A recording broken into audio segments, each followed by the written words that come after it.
Let's build a character with Pathfinder 2's Beginner Box book. Welcome to RPG ABC. My name is Landon, and it's been a while since I've looked at anything Pathfinder, so I figured let's go ahead and go through the character creation of Pathfinder 2's Beginner Box. Now, first thing I want to say is I've heard a lot about Pathfinder 2's character creation and how simple it is, and they literally call it just like ABC character creation because it is it follows three main steps, being ancestry, background, class. A, B, C. So I found this kind of interesting, not only tied to channel's name, but just in general. I think that is a very clean way to introduce character building. However, I'm on page 12 of this beginner's box hero's handbook, where they talk about creating a character. I figured we would just go through the pages and fill in what we need to on this sheet. I forgot to grab my pen. I'll put it over here. There we go. Got my pen. I know you should do it with pencil. I'm going pen. Sorry. And right off the bat, I'm seeing that it is not just a ancestry, background, class, ABC. In fact, it is a few more steps that they've thrown in there. Some are kind of obvious, but some others are a little strange that they would include these as steps. So let's just go with step 1. Create a concept. What sort of hero do you want to play? The answer might be as simple as a brave warrior, or complicated as the child of elven wanderers, but raised in a city dominated by humans and devoted to Serenity, goddess of the sun. Consider your hero's personality, write out a few details about their past, and think about why they adventure. So this is a lot to ask someone straight off the bat, has never played a tabletop role-playing game before, to go, what is your character concept? You know, that seems, that's, sometimes I start from that position, sometimes I don't. Sometimes I start from choosing my class or choosing a race, because I want to play that, and then I fill in the gaps later. So this may not work for everyone, but I just feel like asking someone to create a concept right off the bat can be daunting. I do like that they say it can be as simple as a brave warrior, because I think that kind of concept is what they should focus on more with this step 1 of creating a concept. But let's go ahead and I've already got a character in mind. I'm pretty sure I know what ancestry, background, class I'm going to pick. Basically, I want my character to be a plain concept. Basically, someone that has fun doing the right thing. You know? And fun can mean a lot of different things, but I think it's like they enjoy helping people. Wow, that page is not even on camera. There we go. I gotta bring it over here for you guys. That's fine. I can move this sheet over too. There we go. Okay. So, basic-ish concept is I want someone to have fun doing the right thing. And what is the right thing? That is very open to interpretation. And probably something that character is going to have to decide later on. But for now, let's just say I want a character that has fun doing the right thing. Step 2, start building ability modifiers. Now you need to start building your hero's ability modifiers. Your hero's ability modifiers start at +0. As you select your ancestry, background and class, you'll increase them. This is a good time to identify which ability modifiers will be most important to you, to your hero. This one is the weird one to me. Start building your ability modifiers when the next 3 selections are going to tell you how to fill them in. You should already start thinking about what ability modifiers will be most important to your hero, but you also need the information on what will be most beneficial for your class too, because not that everyone's a power gamer, but people don't want to pick the wrong thing and hurt other people's enjoyment, or just not be able to do the cool stuff they thought they could with that certain combination. So it's a little vague on what exactly I'm supposed to do in this step here. You know, they do give you these 6 ability modifiers, but it's very basic things. Strength measures your hero's physical power. Strength gets added to attack and damage rolls in hand-to-hand combat. Dexterity measures agility, balance, and reflexes. Add dexterity to attack rolls with ranged weapons, AC, and reflex saving throws. Constitution measures your hero's overall health and stamina. Constitution is added to your hit points and fortitude saving throws. Intelligence measures how well your hero can learn and reason. A high intelligence determines how many skills your hero has. Wisdom measures your hero's common sense, awareness, intuition. Wisdom is added to your perception and will saving throws. Charisma measures your hero's personal magnetism and strength of personality. A high charisma helps your hero influence other people. So right off the bat with my character creation, with going back to my concept of having fun doing the right thing, I think wisdom is important. Measures your hero's common sense, awareness, and intuition. So wisdom is going to be very important, but also I think dexterity is really going to help with doing the right thing. But then it mentions that intelligence is tied to how many skills your hero has. So without me exactly knowing what's going on yet on the character sheet or anything, I want a lot of skills. Who doesn't want a lot of skills? So I am thinking intelligence. So those are 3 stats that I'm kind of focused on. Wisdom, probably second would be intelligence, and then dexterity would be the third. All right, let's go to step 3. Step 3 is select an ancestry. Is your hero a sturdy dwarf, a graceful elf, or a versatile human? Ancestry determines your hero's speed and contributes to their hit points. Each ancestry improves ability modifiers to represent that ancestry's basic capabilities. You'll also choose one of the ancestry's 3 heritages, which gives you your hero a special ability. Go to 14 to choose an ancestry. So we flip to page 14, and we've got dwarf, elf, and human. Now, this character concept, I was already leaning towards dwarf. Because I think dwarves are, a bit stronger in personality than elf or human, to me, at the very least. I know other people will fully disagree with that, but, this is how I think of dwarves. Lots of personality, and I think they're wise, but where I feel like elves are like book wise, dwarves are like streetwise, So I'm leaning towards dwarf already. So let's go ahead. We'll pick dwarf because that's this page right here. Very simple for us. Dwarves are well known as a stoic and stern people who dwell deep underground in cities built into the hearts of the mightiest mountains. They are fierce on the battlefield, holding the line against charging orcs or taking the fight to towering giants. Dwarves stand about a foot shorter than most humans and take pride in braiding or styling their hair. So if you pick dwarf ancestry, write dwarf in the ancestry section on your character sheet. And it's got A written there, so A ancestry. Perfect. So we'll write dwarf. Beautiful.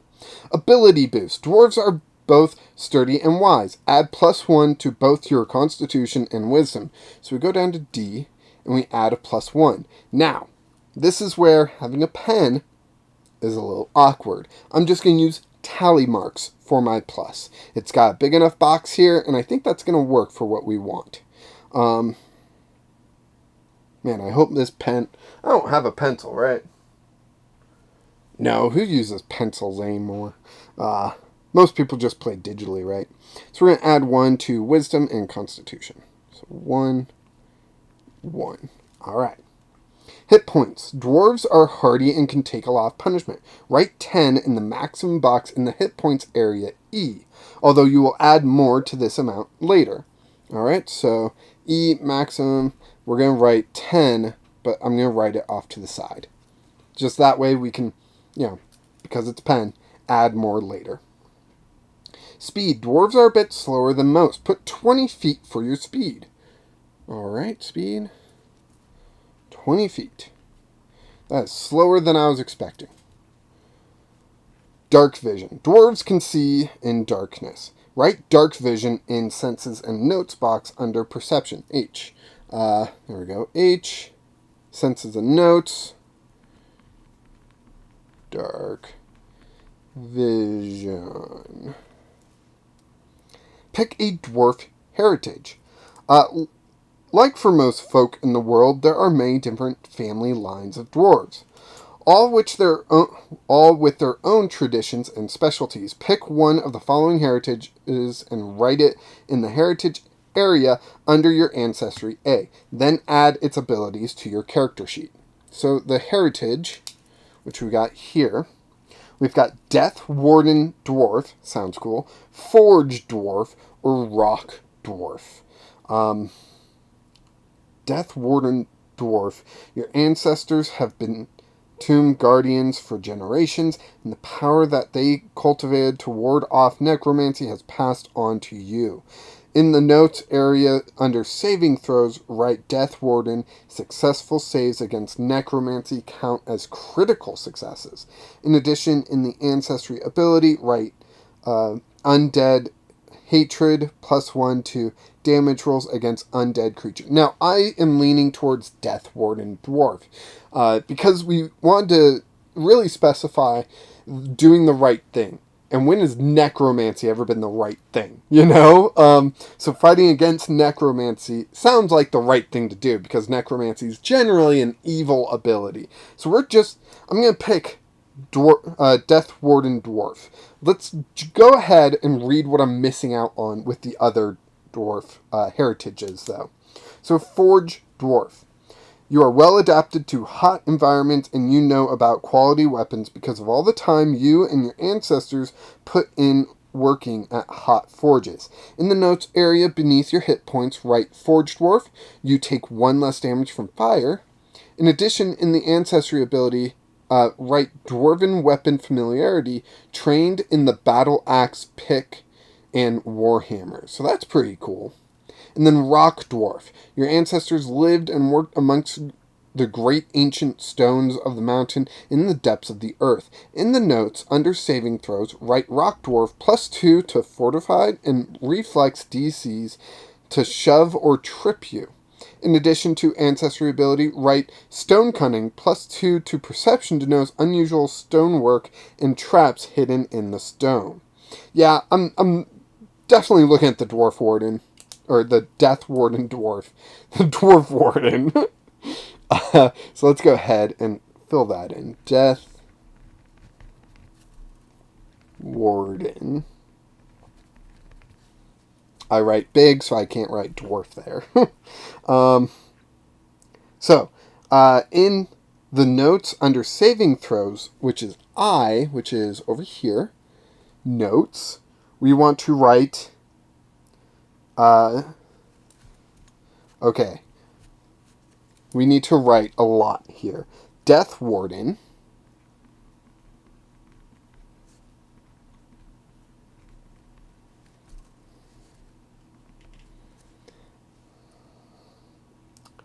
Successful saves.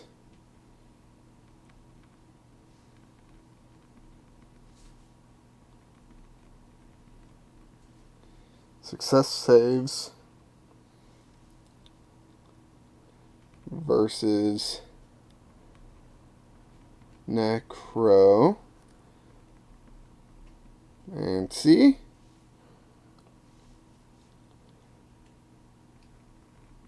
count as critical. That took up a lot of space there, even when outside the box. Yikes. Not a lot of space there. So, in addition, in the Ancestry Ability area, which is back up here right under where we wrote Death Warden, write Undead Hatred, which is +1 to damage rolls against undead creatures.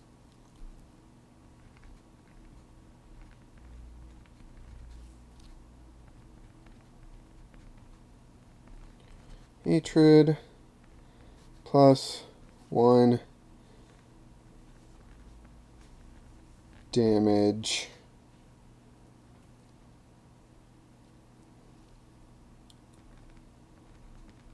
against undead. I shortened it so it would fit in the box.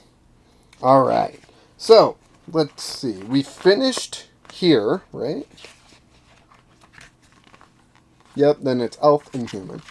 So let's go back, and we're going to pick a background. Your hero's background might represent their upbringing, an aptitude where they've been honing since their youth, or other aspect of their life before they became an adventurer. Choose your acolyte, criminal, deckhand, farmland, scholar, or warrior.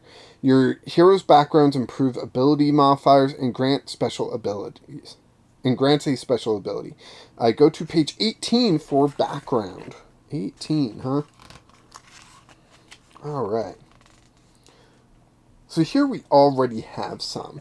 And they already mentioned it in that small section that I read. And this is a character that I have had an idea for before. And part of that concept was having fun doing the right thing. But another part of my character concept I didn't mention in the beginning was that he's an outcast, because, or not so much an outcast, but he doesn't really fit in with the rest of the dwarves. Dwarves love being in mines and being in mountains and everything, and this dwarf is different. That's what caused him to leave the dwarf city, and that's why deckhand, I think, makes the most sense. The rolling waves of the high seas, the constant sway of the deck underfoot, and the creaking heights of a ship's rigging are as familiar to you as solid ground. You might have worked on a simple fishing boat, a wealthy merchant's galley, a mighty warship, or even a pirate's caravel? Whether your crew retired, your ship sank, or you've turned to adventuring to keep all the treasure for yourself, you still retain excellent sense of balance and quick reflexes. Add +1 to your dexterity. Okay.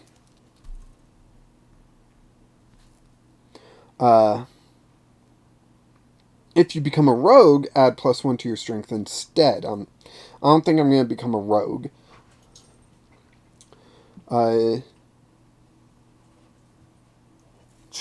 Okay, so we missed one small part here. Choose the following one of the following backgrounds for your character. Write the background you choose on the character sheet, and B for background. So we gotta write that. Deckhand.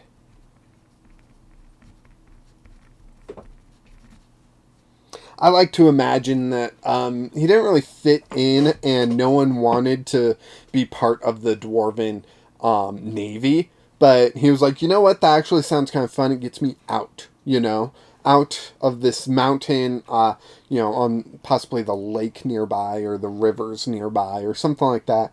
And, rivers, it would be a small boat, but something like that. Maybe the ocean's nearby, and kind of out of the mountain, which, he kind of liked the fresh air and the sun. So, what else do we get? You're trained in acrobatic skill or survival if you become a fighter or rogue.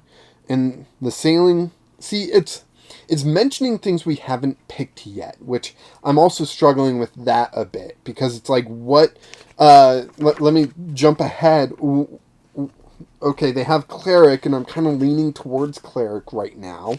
But, what classes do they have available? Fighter. There's a fighter. And so, I have to jump ahead now, look at my options. There's a rogue. and figure out what exactly, I want. Wizard. Okay. Keep going. Maybe this is the end. I don't know. Here we go. If it had some sort of picture like this with all the classes in the beginning here, maybe that would make my decision a little bit easier. I'm leaning towards cleric, but I had to make that decision while I'm making the background decision. I find that a little difficult to, just wrap my head around, especially as like a new player. So, I mean, I've played D&D, but Pathfinder I haven't gotten a chance to play yet.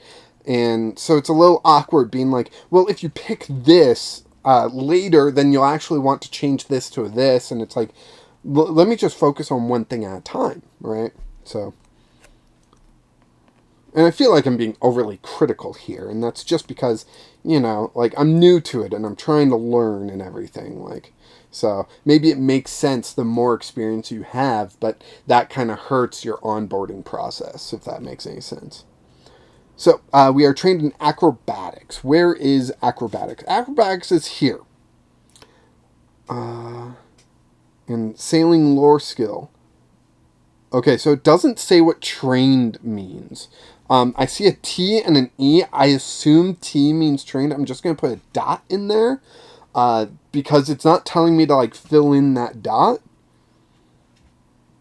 It's just jumping to sailing lore skill.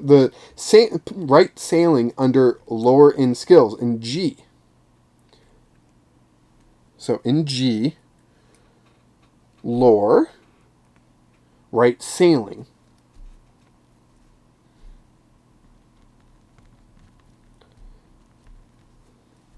Sailing. And check the T box for your proficiency in each of those skills. Okay, there it is. That is what I needed.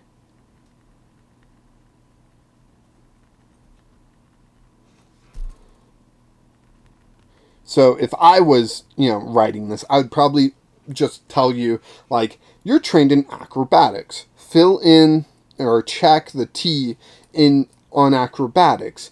You also gain the sailing lore skill, right sailing under lore, and then check the T box, and I think that would be a little bit more simpler, one by one sort of thing. In the ability, in the background ability areas, we're going back up to B here, right catfall. Treat falls as 10 feet shorter or 20 feet if you become an expert in acrobatics. So that's a lot to write here. But let's go ahead and try. Cat fall. And I'm sure as you get more familiar with this game, you could just write catfall and then reference it later. But, like, as a new player, you're going to want that skill written down, So I'm going to write that down. Treat falls as 10 feet shorter. And I'm not going to bother with the or 25 feet if you become an expert in acrobatics, right? I just want to get this character to playing as fast as possible. So we're going to ignore that part because that won't come up until much, much later. So we have picked our background. Let's go ahead. We will flip all the way back to here.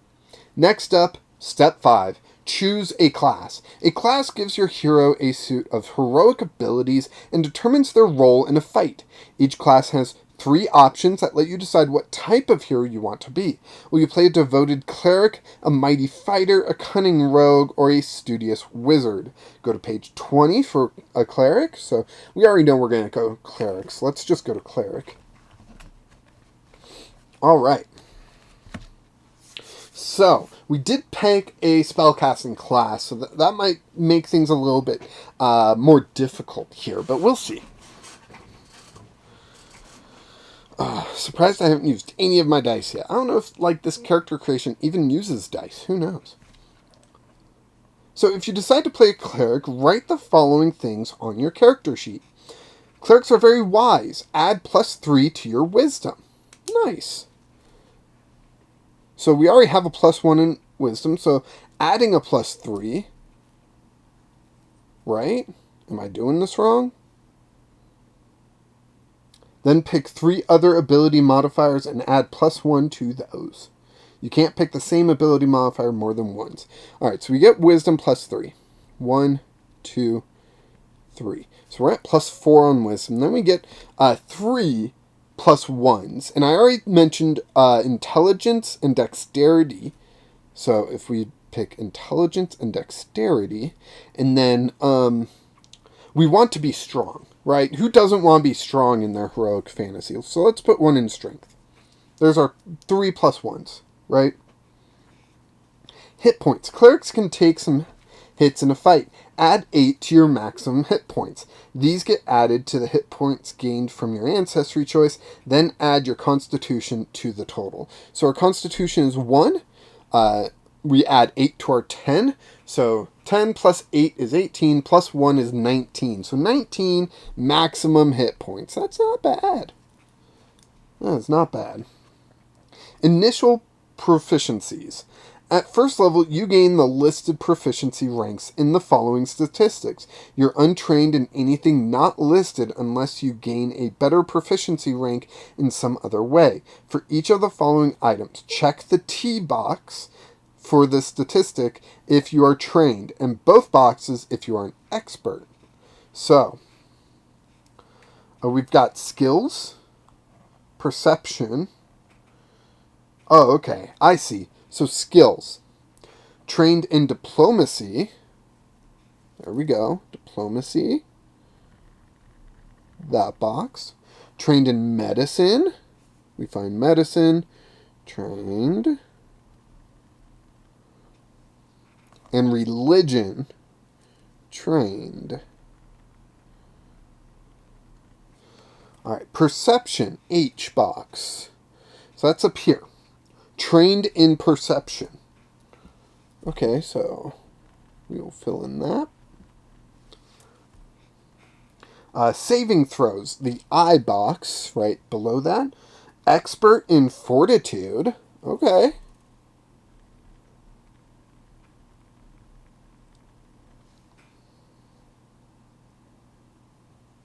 Oh, when you're an expert, you get both boxes filled in. To be an expert, you probably have to be trained. Trained in reflex. Okay. An expert in will.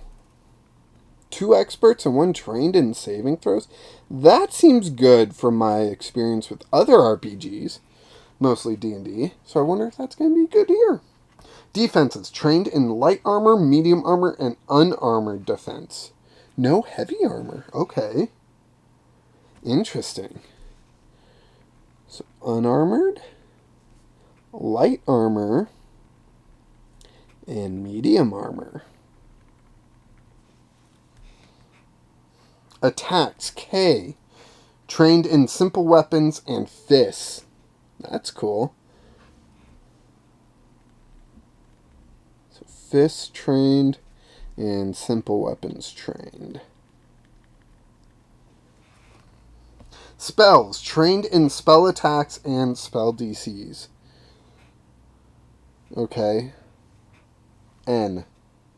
Oh, that's on the back. And there it is. And we are trained in both these.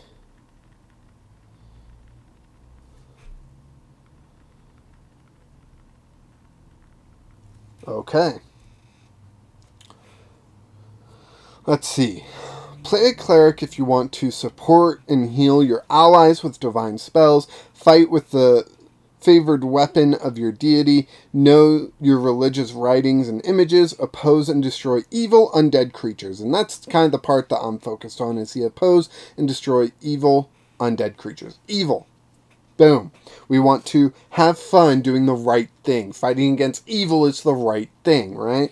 So, I also really enjoy playing a healing role, so I just kind of gravitate to clerics quite often. During combat encounters, you balance between casting spells and attacking with weapons, typically the favored weapon of your deity. Most of your spells can boost, protect, or heal your allies. That's cool. While exploring, you detect nearby magic and interrupt any religious or interpret any religious writing or icons you come across. You might also concentrate on protective spells for your allies in case of attack. After a battle or hazard, you might heal anyone who was hurt. So, we can go on. Spellcasting. Your deity bestows on you the power to cast spells. Each morning, you pray to your deity and decide what spells you want to cast that day. This is called preparing your spells. Every day, you can prepare 2 first-level spells and 5 cantrips from the list on pages 22 through 23. So that's the next page. Write spells you've prepared in the spellcasting section of your character sheet, and right here, you can cast a spell spending the actions known in the spell heading. Whoa. Lost my place. You can cast a spell by spending the action shown in the spell's heading. Whenever you cast a first level spell, erase the check mark in the prep box on your character sheet. You can't cast that spell again that day unless you have another copy prepared. Cantrips are special spells that don't go away when you cast them. You can cast a cantrip as many times as you'd like, as long as you have it prepared. That's kind of crazy. You can only cast your spell once, so you can only know a certain number of spells, and you can only cast each spell once unless you prepare multiple copies of that spell. That's a lot of decision factors there. Holy cow. Cantrips, as we expect, we can cast those as much as we want. Some of your spells require you to make spell attack roll, while others require enemies to roll a saving throw against your spell DC to determine the effects. If the result listed in the spell's description tell you what happens based on those rolls to calculate your spell attack, and your hero's wisdom plus proficiency bonus in spell attacks, 3 at first level. Holy cow. Your spell DC is your spell attack plus 10. Write these in spellcasting section of your character sheet. What? Okay, your spell DC is your spell attack plus 10, right? So we need our spell attack. To calculate your spell attack, add your hero's wisdom plus their proficiency bonus in the spell attacks. 3 at first level. 3 what at first level? I think it's saying your proficiency bonus is 3 at first level, but that is very unclear, in my opinion.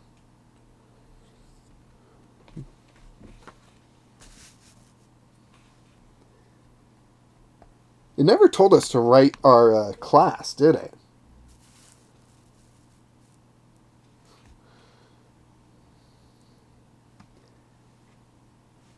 What? Sorry, I'm trying to understand this right now. Sorry about that. So I'm going to assume that they mean 3 at first level is your proficiency bonus.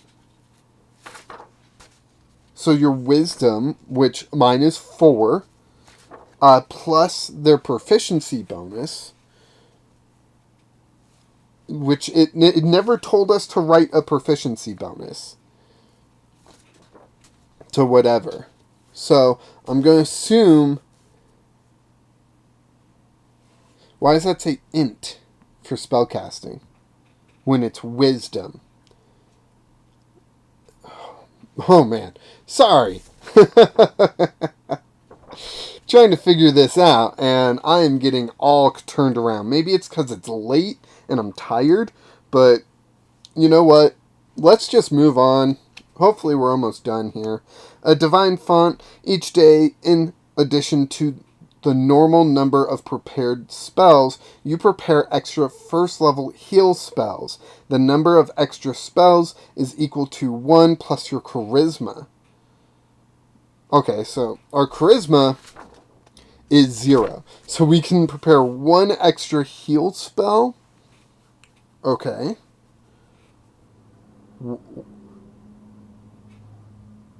War Priest. You're a battle-focused...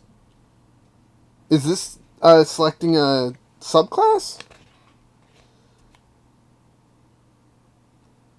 Very confused right now.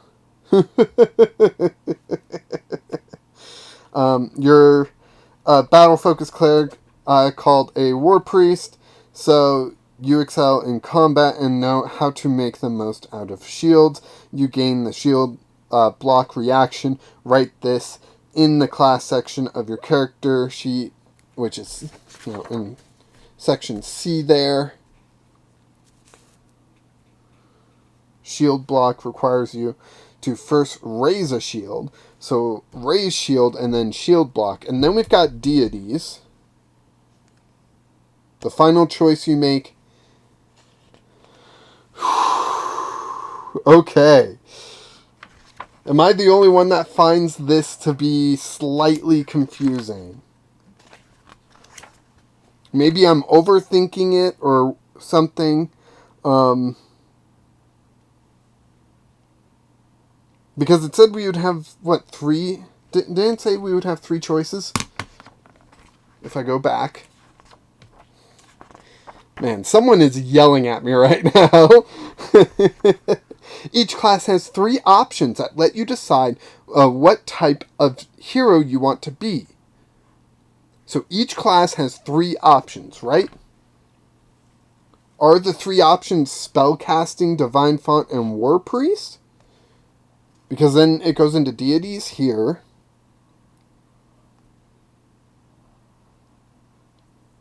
Or is everyone a War Priest? Because War Priest really sounds like a subclass. And then the deity is the 3 options that we have. It looks like the deities are the 3 options. So everyone is a War Priest. Everyone has Spellcasting, which is good, I think. Everyone has Divine Font. So I'm going to write Cleric up here, because it never told me to write Cleric. I'm going to write Cleric.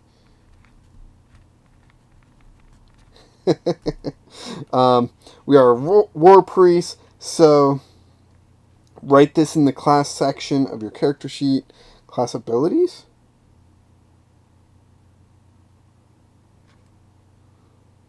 Or just our class section. You gain the shield block reaction. Write this in the class section of your character sheet. So, shield block reaction goes in the class section, not in the class abilities section. Is that what you're telling me? Why am I struggling so much with this? Let's go to deity. We're going to pick a deity. Write your choice of deity in the class section of your character sheet. So again, not class abilities. So, alright.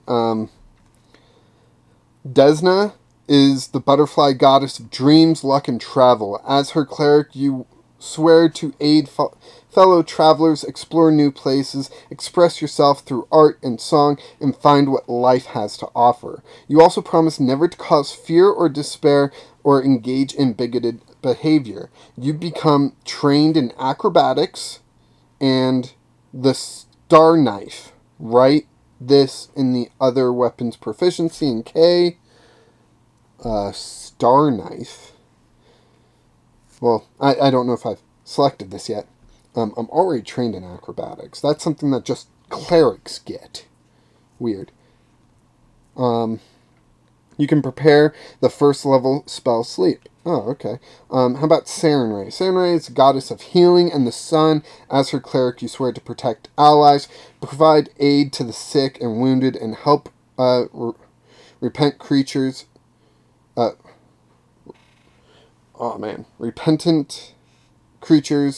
seek redemption. You promise never to create undead, lie, or fail to strike down evil. You become trained in nature and the scimitar. You can prepare the first level spell, Burning Hands. Torag. Torag is the dwarven god of crafting and defense. As his cleric, you swear to be honorable and forthright, keep your word, respect the forge, and serve your people. You promise never to tell lies, cheat someone, intentionally create inferior works, or show mercy to enemies of your people. You become trained in crafting skill and the warhammer. I'm going to go Sarenrae. Not only because critical role, but because that actually sounds like what I would pick. So Sarenrae, which we get trained in nature. So training there, and we get to be proficient with the scimitar and other weapon proficiencies.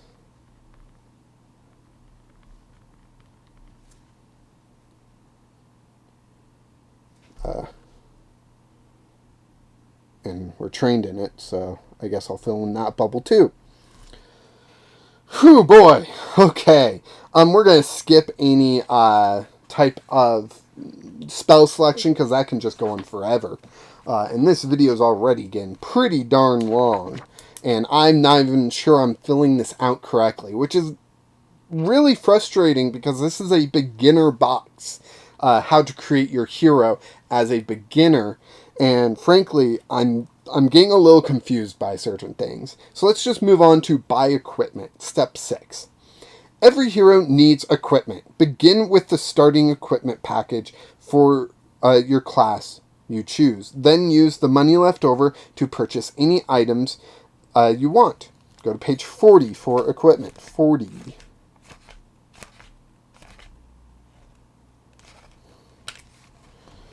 Here we go. Cleric. All the way over here. Let's see if I can take this. Now, equipment, I believe, is on the reverse side of this. So I'm going to flip this over, and then we're going to go through it. Right? Actually, I think that's a mistake. Because we've got armor proficiencies. Defense is right here. And first thing on the list is armor. Chain shirt or hide armor if your strength is +2 or more. So we got a chain shirt. What does that mean? I don't know. Write your equipment in the equipment box of your character sheet M. So I was right. It's back here. Then turn to sections for each type of equipment to find their statistics. So, armor, chain shirt. So we write chain shirt back here.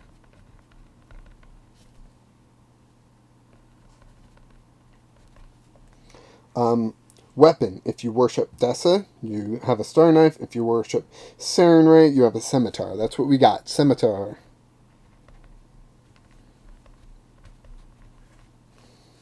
Adventuring gear. We have Adventurer's Pack.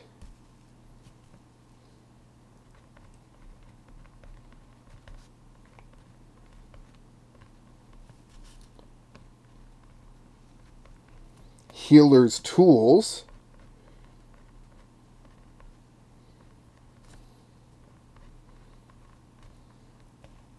A shield.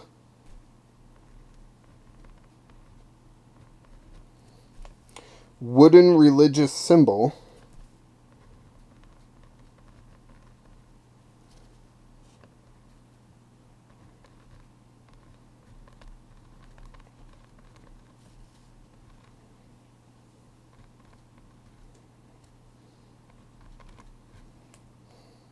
And money left over is 1 gold piece. So, now we have to switch to other pages to find out information about what we were just told to write down. So, armor. Whoa, this is a lot.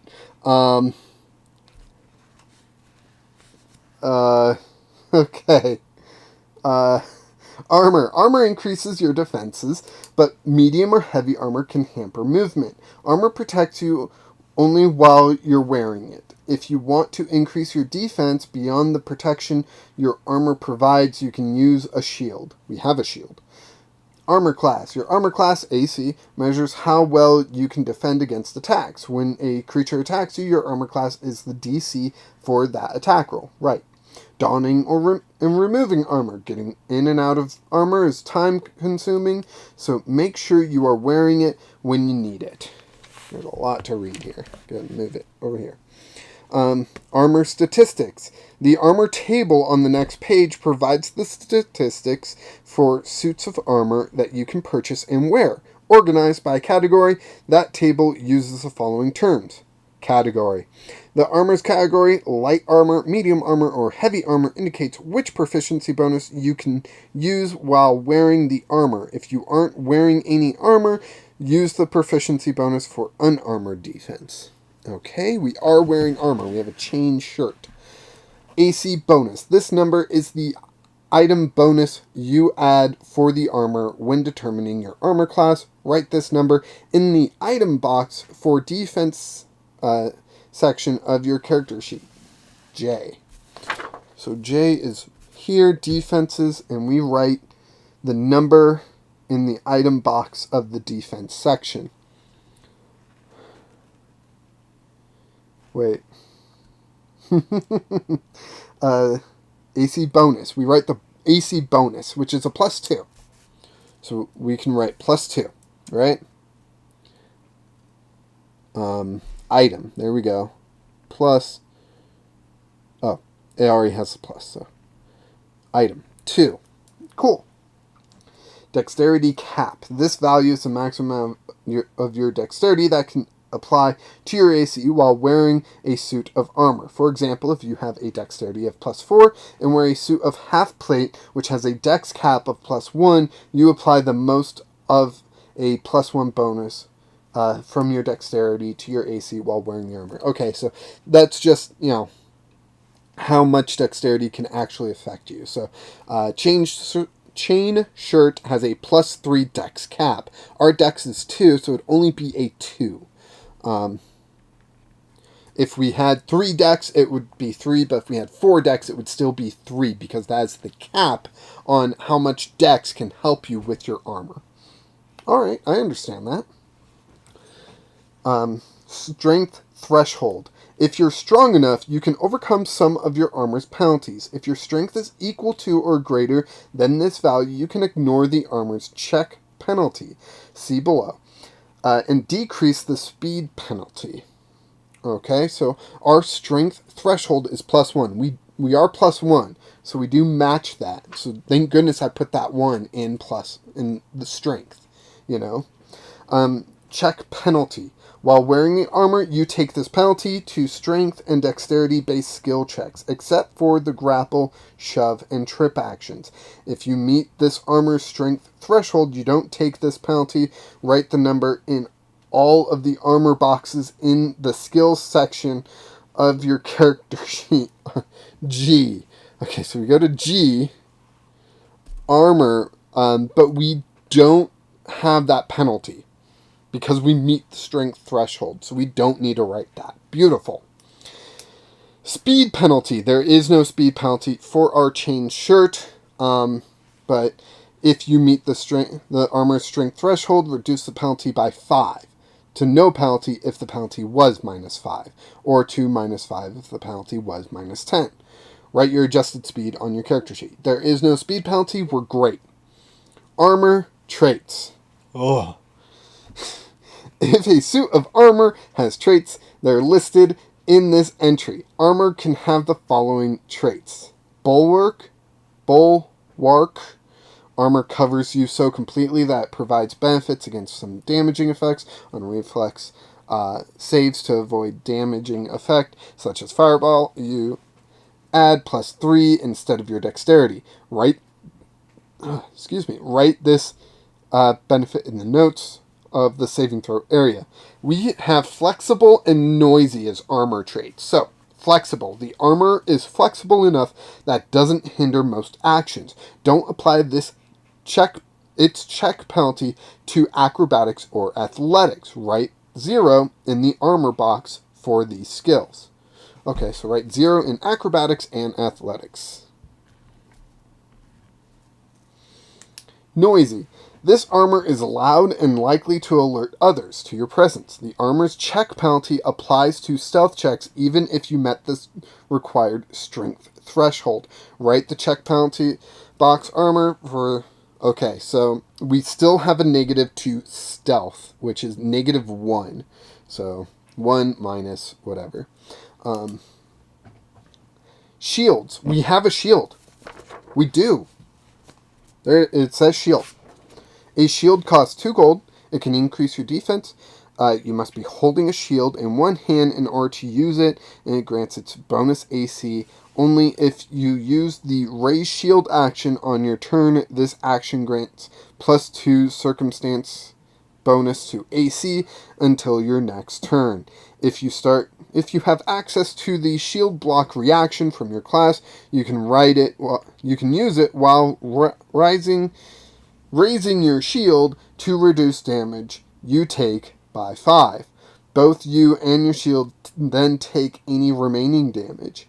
If your class kit gives you a shield, or you purchase one later, write it in your list of items in the equipment section and keep track of its hit points in the notes area of here, the defenses section. But we don't know, we don't know its hit points. Okay, maybe, there it is. Shield and damage. A shield has 20 hit points. If a shield takes 10 damage or more, it becomes broken. A broken shield can't be used for raise shield or shield block, but you can still repair it. If the shield loses all 20, it's completely destroyed. Okay, I kind of get that. I kind of get that. Moving on. Whew, boy. Weapons. We have a scimitar. Oh man, do we really need to read all this? Let's see. K is our weapon. There it is. I see a melee weapon. Can we just look at scimitar and fill it in? Scimitar is 1d6s, probably for slashing. Die is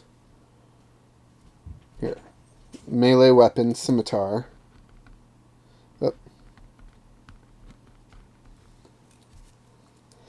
Damage is 1d6 plus strength. Our strength is 1. It is slashing, so we'll fill that in. Strength is +1. Forceful and sweep. Those are two things I don't know yet, but we can reference down here to weapon traits. Forceful. This weapon becomes more dangerous as you build momentum.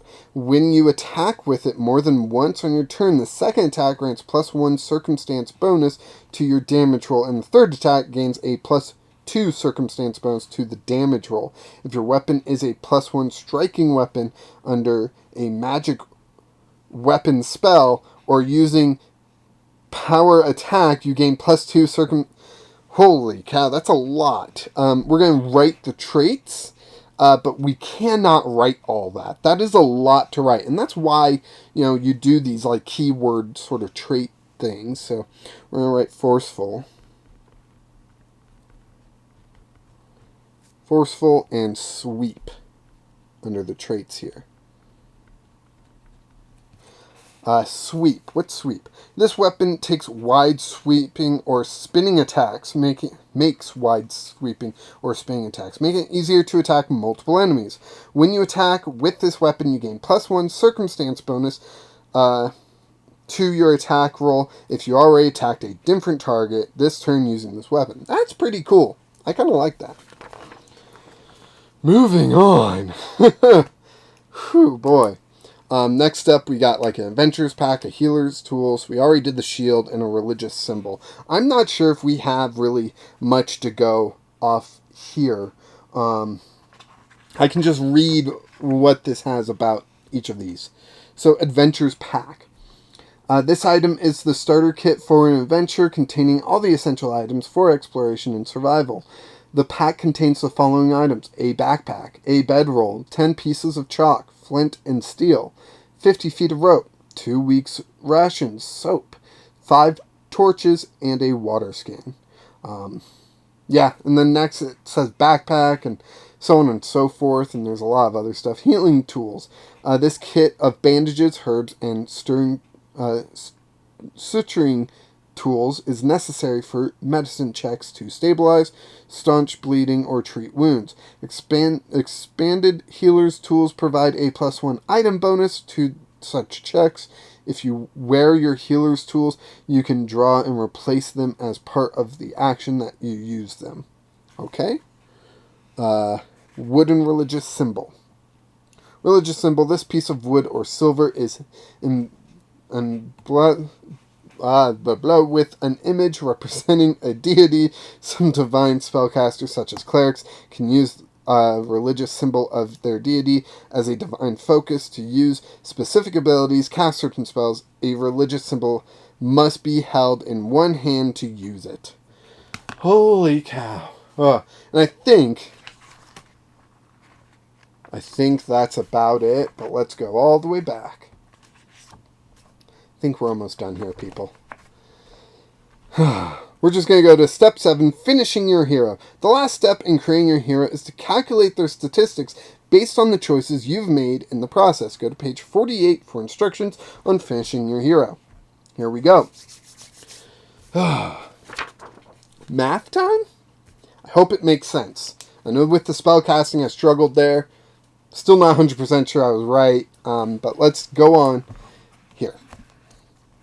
Skills. Your hero's intelligence determines how many skills they know in addition to those they gained from their background in class. From the list of skills beginning on page 52, choose a number of skills equal to your hero's intelligence to become trained in. Mark the T in the circle next to the proficiency box for these skills on your character sheet G. To the right of each skill on your character sheet G, there is an abbreviation that reminds you of the ability modifier used for that skill. For each skill, add your hero's proficiency bonus for that skill, plus the indicated ability modifier.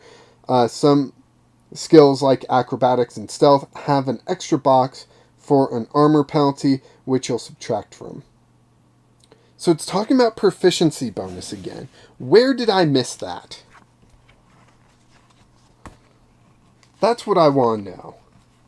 Where did I miss proficiency bonus?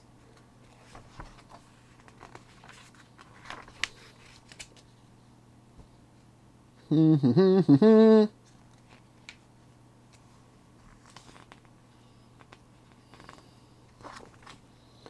it seems like something that we need to know right now. I don't know where I missed it. If you know, let me know down in the comments.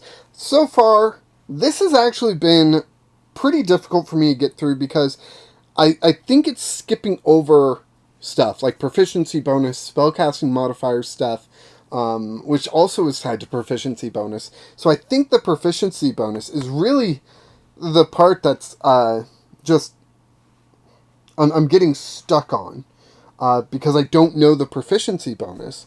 I'm very confused by that. So, yeah, I don't know if I can go on and finish this. We've got a bunch of skills here, which I just don't want to go through right now.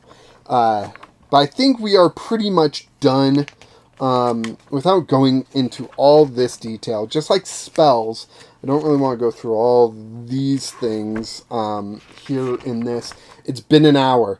If you've made it this far, congratulations, because I'm struggling right now. So, sadly, I think this creating your hero thing, you really need... Is that where it says your proficiency? Many of these statistics include a proficiency bonus. If your hero's proficiency rank for a statistic is trained, the proficiency bonus for that statistic equals your hero's level +2. There it is. There it is. Right here. On this page, when it mentioned proficiency bonus, way up here, well, on page 21, it's explained on page 48. Oh, man. Okay, I'm not going to go through the rest of this. I think it's pretty self-explanatory from there of just plugging in the numbers and getting the totals. But let me know what you think of this character creation, because right now it's frustrating me, but you know, at the same time, I like how things are coordinated with all these letters that I can just reference to. A little confusing on some terminology that they use and when they're explaining certain things. Especially when I'm just trying to get the information I need to plug into this so we can get to playing as quickly as possible. This is an hour-long video.